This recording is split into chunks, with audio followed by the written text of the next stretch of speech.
Structural balance पाई आरंभ करबा। दुई हाथ मुंड उपरे लंबा गभीर श्वास ताड़ासन सूक्ष्म व्यायाम यौगिक जॉगिंग सूर्य नमस्कार दंड बैठक दौड़िबा खेलिबा अनेक प्रकार फिजिकल एक्टिविटीज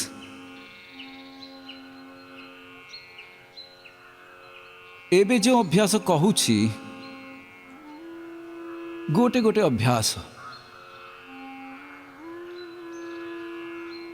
5-10 थरु आरंभ करके आपण 50 थर भी करें जमीती जहाँ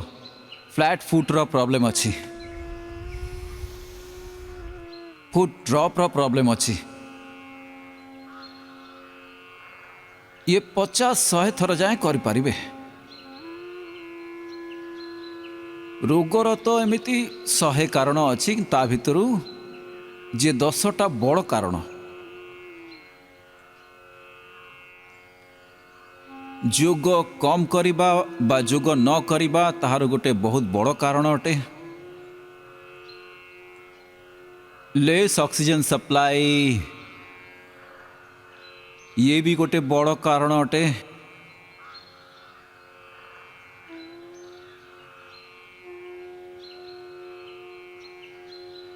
जेबे ऊपर को उठी थाउ गोईठी ऊपर को उठी जाए पंजा ऊपर शरीर भार रही है। आउ गोटे स्थिति रे 10 सेकेंड रु आरंभ करिकी आमे 1-2 मिनिट जाए रही पारिबा। टोटालिटी रे गोटे अभ्यास को 1-2 मिनिट रु आरंभ करिकी 10 मिनिट जाए करि थाओ। ताड़ासन तिर्यक ताड़ासन स्ट्रक्चरल बैलेंस पाए तो मु कहूली जोग कम करिबा बा जोग न करिबा रोगर सबुठु बड़ कारण लेस फिजिकल एक्टिविटी।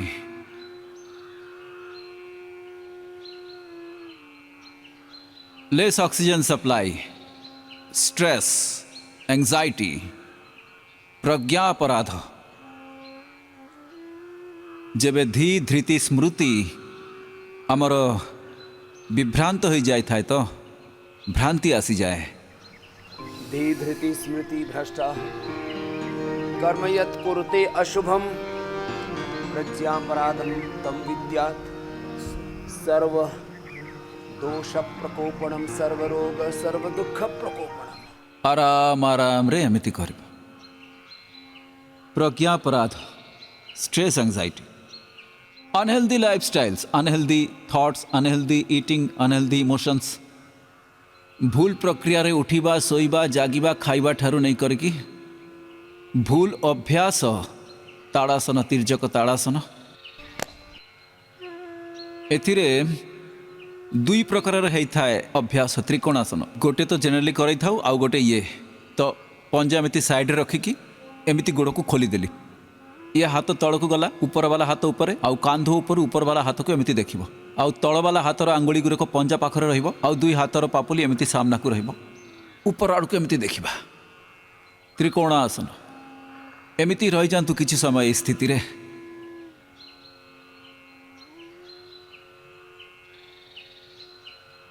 भूल अभ्यास अनहेल्दी लाइफस्टाइल अनहेल्दी इटिंग्स एसबू रोगर एक बड़ कारण अटे। जेनेटिक भी होता है एमती पंजा को साइड रे नहीं की जाए पुणी 2 हाथर पापुली को एमती सामना को कांध ऊपर एमती पंजा को देखिबा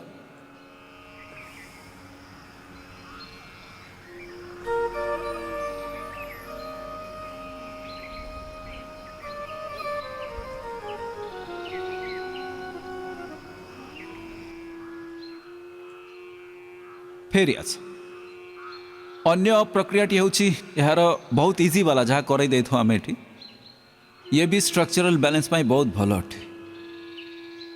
रोगर बड़ कारण जेनेटिक डिजीज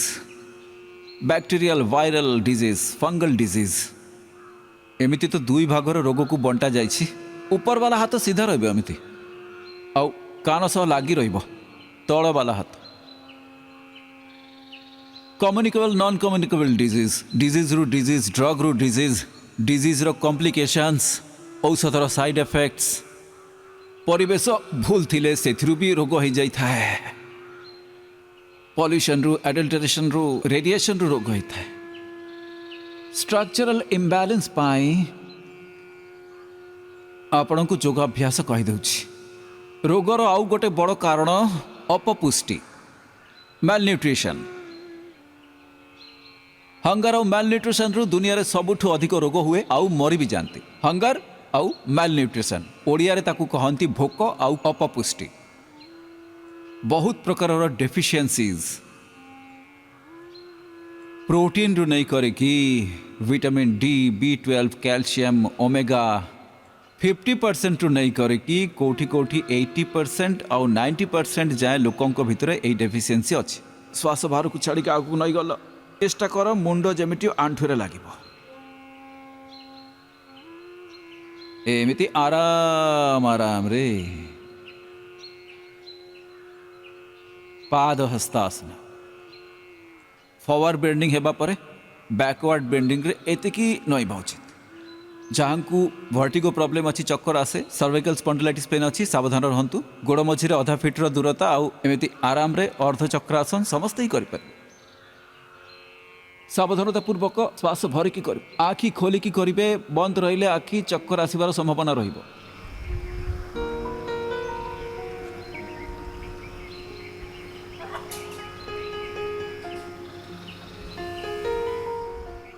रिलैक्स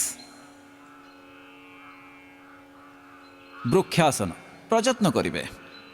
तो रोगर अनेक कारण अछि सेथिरु मु भोक आउ अपपुष्टिर कथा हेउथिली छोट छोट तत्वर किलो रे नुहे ग्राम रे भी नुहे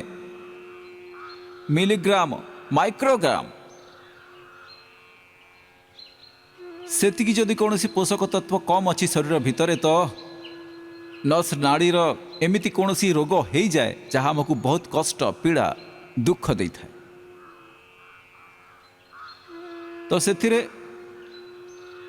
गोटिए बहुत बड़ कारण स्ट्रक्चरल इम्बैलेंस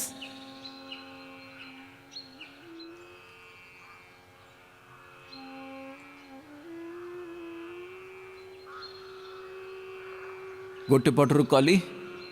एबे अन्य पटरु गोईठी ऊपर आड़ को पंजा तल को आमती जंघा सहित पंजा को लगैकी रखिबा आराम रे हाथ को उठे देबा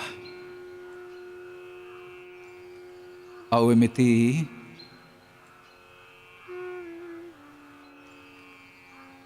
एक स्थिति रे जदि रहिबो तो भस्त्रिका भी से समय करि परिबो लंबा श्वास नेल छाड़ी देल तो सहज श्वास सहज श्वास नॉर्मल ब्रीदिंग नहले कपाल भाती भी करि परिबो बाह्य प्राणायाम भी करि परिबो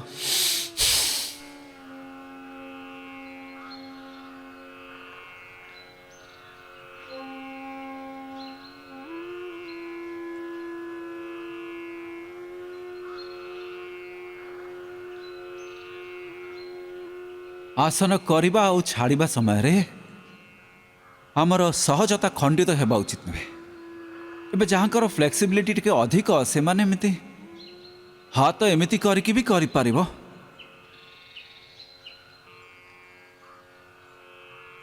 गरुड़ासन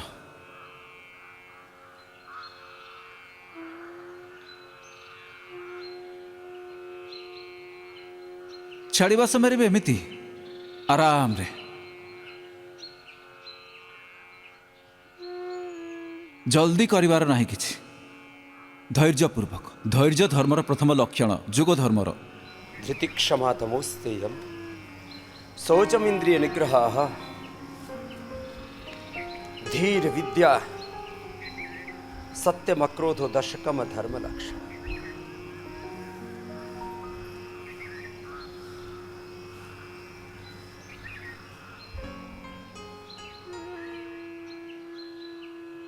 स्ट्रक्चरल बैलेंस पाई योगाभ्यास कराउछि।